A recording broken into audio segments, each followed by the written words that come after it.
I get a feeling it's going to be a riot.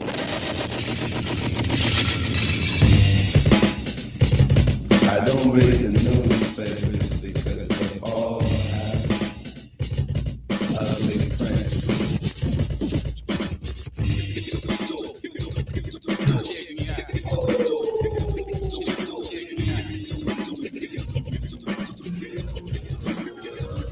At the starting of the week, at so many talks you'll hear them speak. It's only Monday. Negotiations breaking down. See the leaders got the frown. It's more than Monday. We are back with another edition of your favorite morning show, The Daily Dose on the Gorilla Radio Network.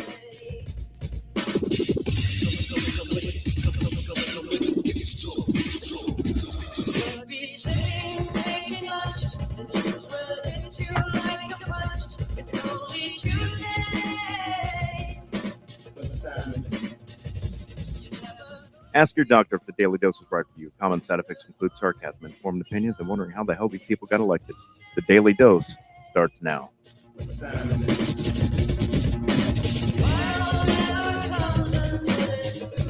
Good morning, everybody. It is Tuesday, July 26th, 9:01 in the a.m.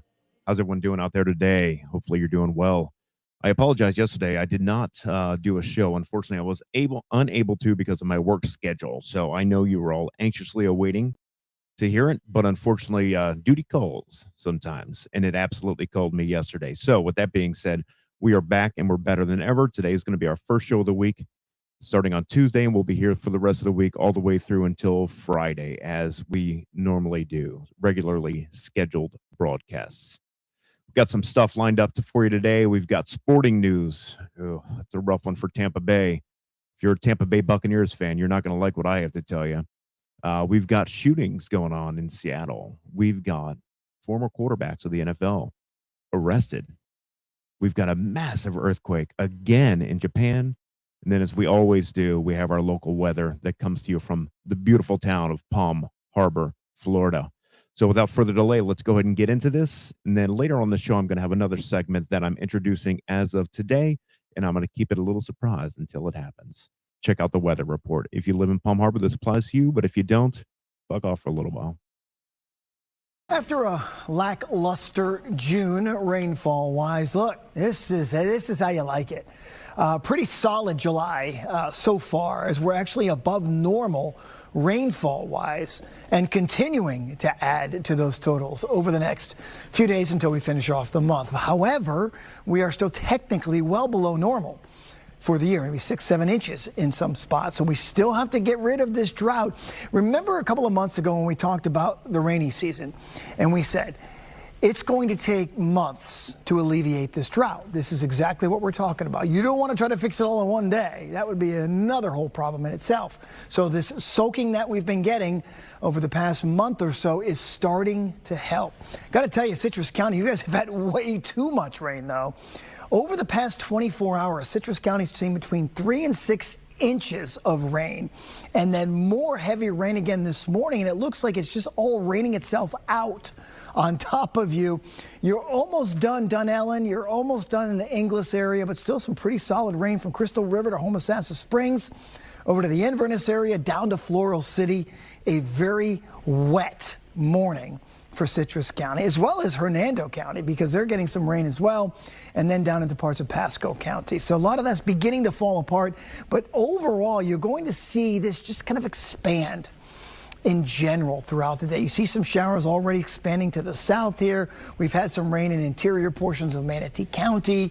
It's only 5 o'clock in the morning, so when that sun comes up, we're going to start to fill a lot of this in. And the rain chances today are at about 50 to 60%. From Tampa south along the coast, very warm and steamy. A little bit nicer inland, and especially up into Citrus County, where they have temperatures in the lower 70s for you this morning. So the future cast is going to paint kind of a rainy start right along the coast, very similar to yesterday. Then it gets a little bit better, little pokes of sun in the afternoon, but we're in a pattern that you get some sun and it's going to help to generate more showers. So the instability is there and more showers as well. Wednesday, Thursday, when we were talking about 60 to 70% rain chances, and between now and Monday, that is some solid rainfall coverage. Let's say from Gainesville all the way down to Pasco County. You see the colors, 3 to 6, maybe even 7 inches of rain in a couple of spots, a little lesser amounts inland and to the south. But again, for the most part, this is what we need. If we start to get this over and over and over again, we'll deal with a few flooding issues down the road. But right now it's steamy with some scattered tropical downpours today. Your high near 90 degrees. And it's important to note that none of these individual days are complete washouts, okay? But it's just, you just run that really solid rain chance every day, right through the weekend. 80 tonight with some showers late. 90 degrees for tomorrow, more scattered downpours expected. Moderate chop on the coastal waters. I mean, you're dodging enough rain that it's not great to be out on the coast, but now you got west winds 10 to 15 knots. The rip currents and those will start to kind of kick in, I think, by Wednesday and Thursday along the coast as well. Decent rain chances at or above normal all the way through this upcoming weekend. Oh, there you have it, folks. That's your local weather report from the great Dave Osterberg from Fox 13 News. Hopefully that'll get you set up for the week and you know what to expect moving forward in this hot, humid state of Florida that we live in. Beautiful, by the way. Absolutely beautiful. Breaking news overnight. This massive earthquake has hit Japan yet again. And it's crazy that they just keep getting smacked around with these massive earthquakes. I mean, it's just one after another.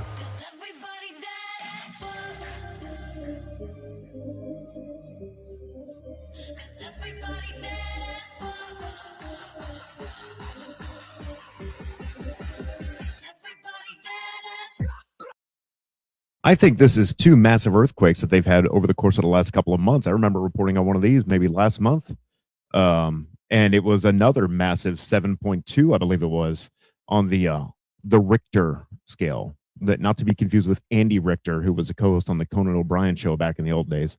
This is the other Richter that created the scale. Okay. So yeah, here's a little bit of news about that. It's pretty devastating. Let's turn now to that breaking news from Japan overnight. A powerful earthquake shaking buildings and nerves and triggering a tsunami warning. NBC's Raf Sanchez joins us with the very latest. Raf, good morning to you. Chanel, good morning. This 7.1 magnitude quake striking the Kumamoto region in southern Japan around 4:30 p.m. local time, according to Japanese officials. The quake initially triggered a tsunami warning. People were told to get away from the coast. That warning has now been lifted, but we are starting to get a sense of the damage. There were scenes of real chaos for residents, especially in a local Costco. You can see boxes falling off high shelves onto customers in the aisles. One witness said some people were trapped by the falling debris. We're also tracking what appears to be an explosion at a mall in the region, with customers rushing out to the parking lot. Unclear if it's directly caused by earthquake damage, but it is in the affected area, and multiple people were trapped inside, officials say. Roads, bridges have buckled across the region, people being told not to drive after dark. Rail services also suspended, including some of those high-speed bullet trains.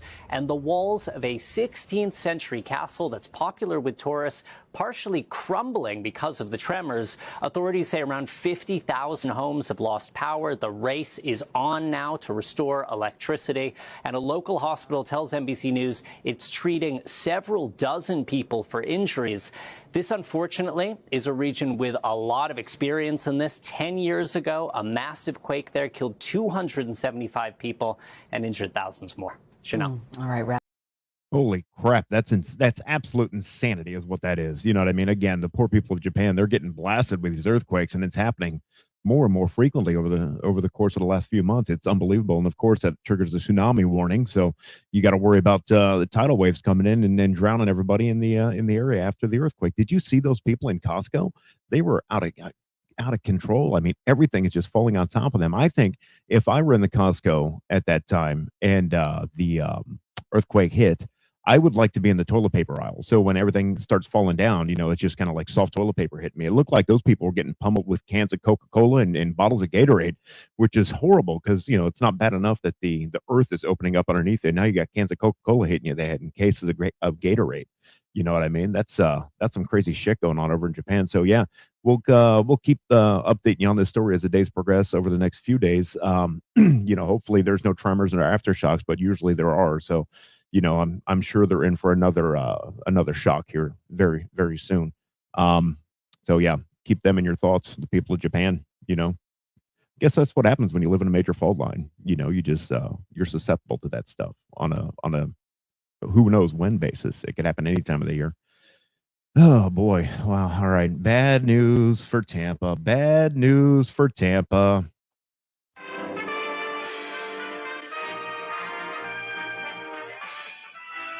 Spanning the globe to bring you the constant variety of sport, the thrill of victory, and the agony of defeat.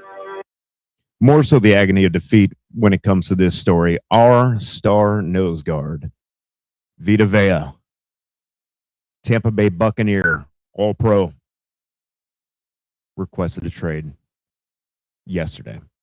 Yep, he's looking to get out of the Bucs, and he's looking to go to another team. And I believe the 49ers are kind of eyeing him up right now. And unfortunately, it all comes down to contracts. You know what I mean? It comes down to the money. If they don't want to pay, they're going to lose. You know what I mean? So I don't know. I found this guy doing a little commentary on it. He's not like I don't know who he is, but he's talking about it. So just listen to this, and I'll keep it short. Vita Vea just requested a trade from the Tampa Bay Buccaneers, and the question on your mind, 49ers fan, is should the Niners trade for him? And the answer is obviously, of course, absolutely, the 49ers should trade for Vita Vea. Their defensive line isn't that great. When they've gone to the Super Bowl, they've had phenomenal defensive lines. He's a great defensive. He's one of the best he's one of the best players in the league. There are probably 7 people his size who can move his well in the world, and he's one of those 7 guys. And he's from like Milpitas.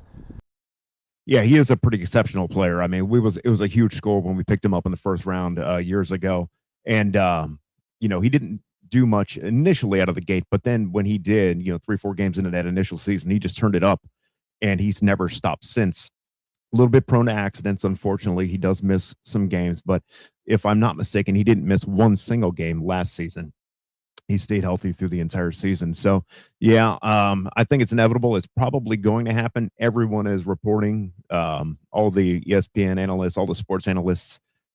So it's inevitable. Apparently, it is going to happen. It's just a matter of time and a matter of where he's going to end up. So, yeah, thank you, Vita, for all of your years of loyal service and all of your playmaking abilities that you've given us and made these football games more and more excited to see with your presence on the field. We are going to miss you. And just like we miss Mike Evans, he's over in the 49ers right now, and they're apparently loving his abilities, as they should, because he's an exceptional player as well. So if those two guys land on the same team, they got a great offense, and they got a defense, at least potential to make it happen with those two players. So Mike's already there, so we'll see where Vita ends up. Yeah. Sad day in Tampa sports today, unfortunately. I don't know how this season's going to go, to be honest with you. I know Baker's not happy with his contract either, and he's hasn't requested a trade as of yet. But I mean, there's been, he's not happy with his contract either. So I don't know. They got to pay. I mean, it is what it is. They want another championship team. They got to pay. They got to have their players on the field. They're playmakers, the people that make things happen. And this year it looks like they're not willing to give up the loot. So, like I said, sad day for Tampa, but we'll recover in another 15 years. We'll get back there again after we regroup. Speaking of the NFL, this guy, you might know his name, Tony Romo, the star quarterback for the Dallas Cowboys, the spokesperson for, I believe it's Fox. He apparently he got pinched for a OWI, which I've never heard of it referred to as such, but it's the equivalent of a DUI here in Florida. Yeah, operating while intoxicated. Tony Romo. More details have been released surrounding former Dallas Cowboys quarterback Tony Romo and his OWI, or operating while intoxicated, arrest last week in Wisconsin. And police are saying that he was uncooperative during the traffic stop. Court records viewed by the California Post on Monday show that the former Cowboys quarterback has been issued one citation for refusing to take tests for intoxication after arrest. And again, this stems from his July 23rd run-in with police in Milwaukee. In fact, a copy of the citation was not made immediately available, and a request seeking comment from Romo's attorney has not been returned to the California Post either. But if you remember, in one of our former videos of last week, Romo was pulled over on an interstate shortly after he had completed a round at the Wisconsin Amateur Championship Golf Tournament. The Milwaukee County Sheriff's Office wrote in the arrest report that the 46-year-old was taken into custody and booked on a charge of operating while intoxicated. There you have it, folks. Tony Romo, the guy that sounds when he's doing his commentating. One of the Dallas Cowboy greats. In my opinion, he wasn't that great, but he is rather revered in the Dallas area. Yeah, he got pinched for OWI and operating while intoxicated and refused to take a breathalyzer test. So I don't know. I don't think he loses his job over this. I think it's obviously it's out in the news and people see it, people know about it. I don't think it's job threatening, but again, there's got to be some sort of a moral clause in his contract, I would assume, as a commentator on a major sports network that he has to abide by. So I mean, it could be loss of job. I don't know. These stations and these big media companies, they make you sign a moral clause in your contract to assure them that their personalities and their TV, announcers and whoever the face of the station is at that time is not going to be caught up in some sort of a moral dilemma, such as a DUI or any type of heinous arrest. And people do lose their jobs for that. What was that one guy's name on, was it Good Morning America? That Matt Lauer, that guy. And he had the button behind his desk that locked the doors and he would rape all the women inside of there. I mean, that's a little bit more heinous than driving a car while you're drunk. But yeah, I mean, there's moral clauses in there that they have to abide by. So it could absolutely be job threatening. I don't know. New segment of the show. Very new segment of the show. Just going to roll it out today. This is called Listener Comments. People that listen to the show and hate us for some reason. And if you're listening now, which you probably are, you know who I'm talking about. Just going to read you a quick listener comment that came in last week. This guy's been following the show for quite some time. Every now and again, he likes to throw out some negative comments about the show. Not quite sure why, but he loves doing it. Let me take my glasses off so I can read this because I'm blind as a bat.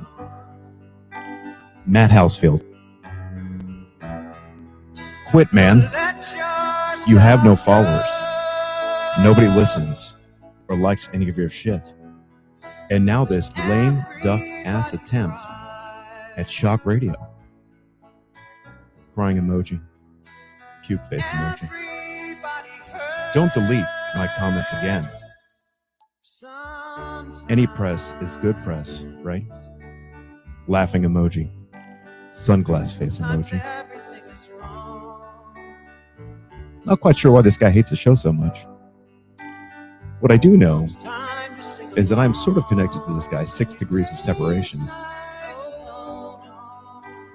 He's a friend of a cousin of a friend, whom I've never met once in my life. But he does hate me for some reason. And he likes to post negative comments on my feeds. I did one time tell him, let your mom know when you go home that you're going to be back in the basement again playing video games all night. Maybe he took some offense to that.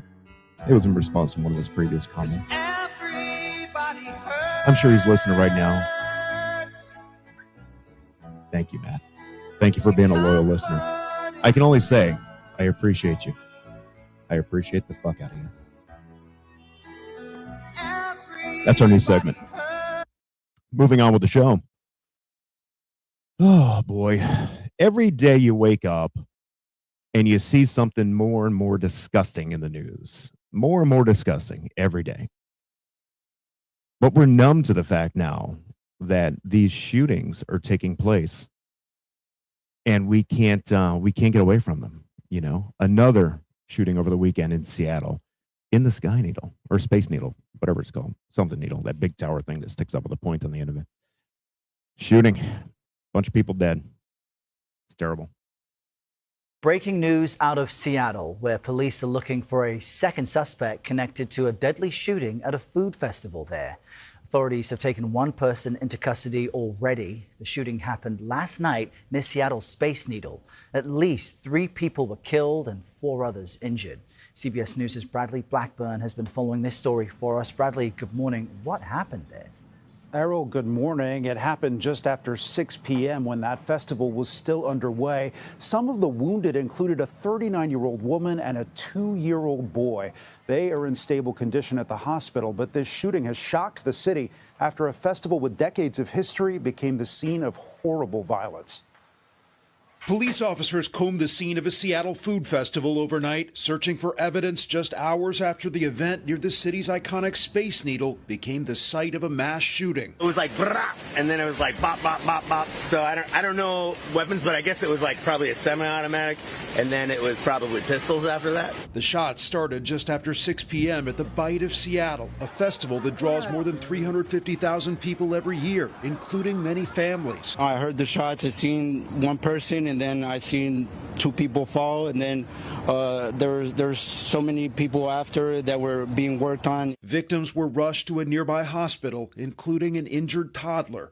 Overnight, police said they have one suspect in custody and are searching for another. They believe they were shooting at each other. Thankfully, we had officers on the scene that were brave, went to those shots, and prevented more victims from being injured. Police say the public is not at risk, but the city's mayor pointed the finger at the overall problem of gun violence. We're coming off of a week in Seattle where we've had 3 major incidents of gun violence in just a few days. We have a lot of work to do as a city and as a country to make this better.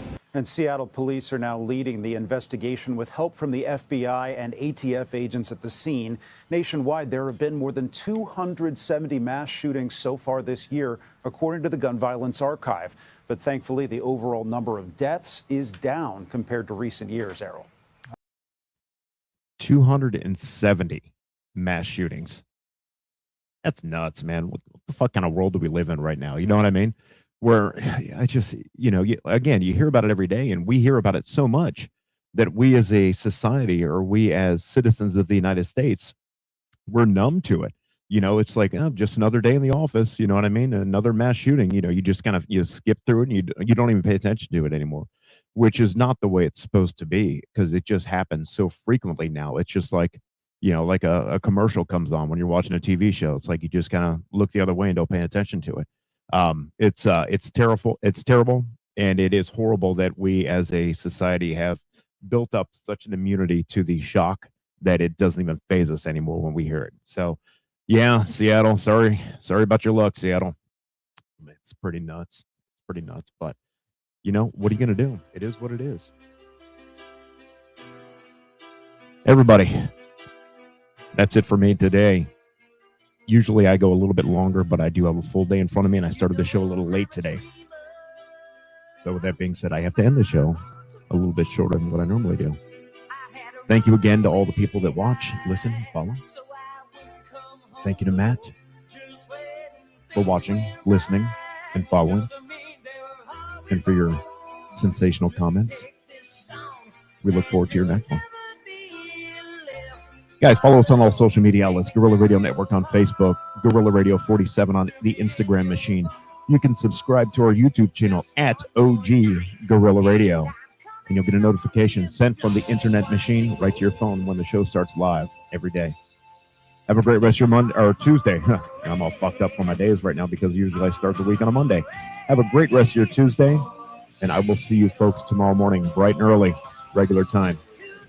Have a good one.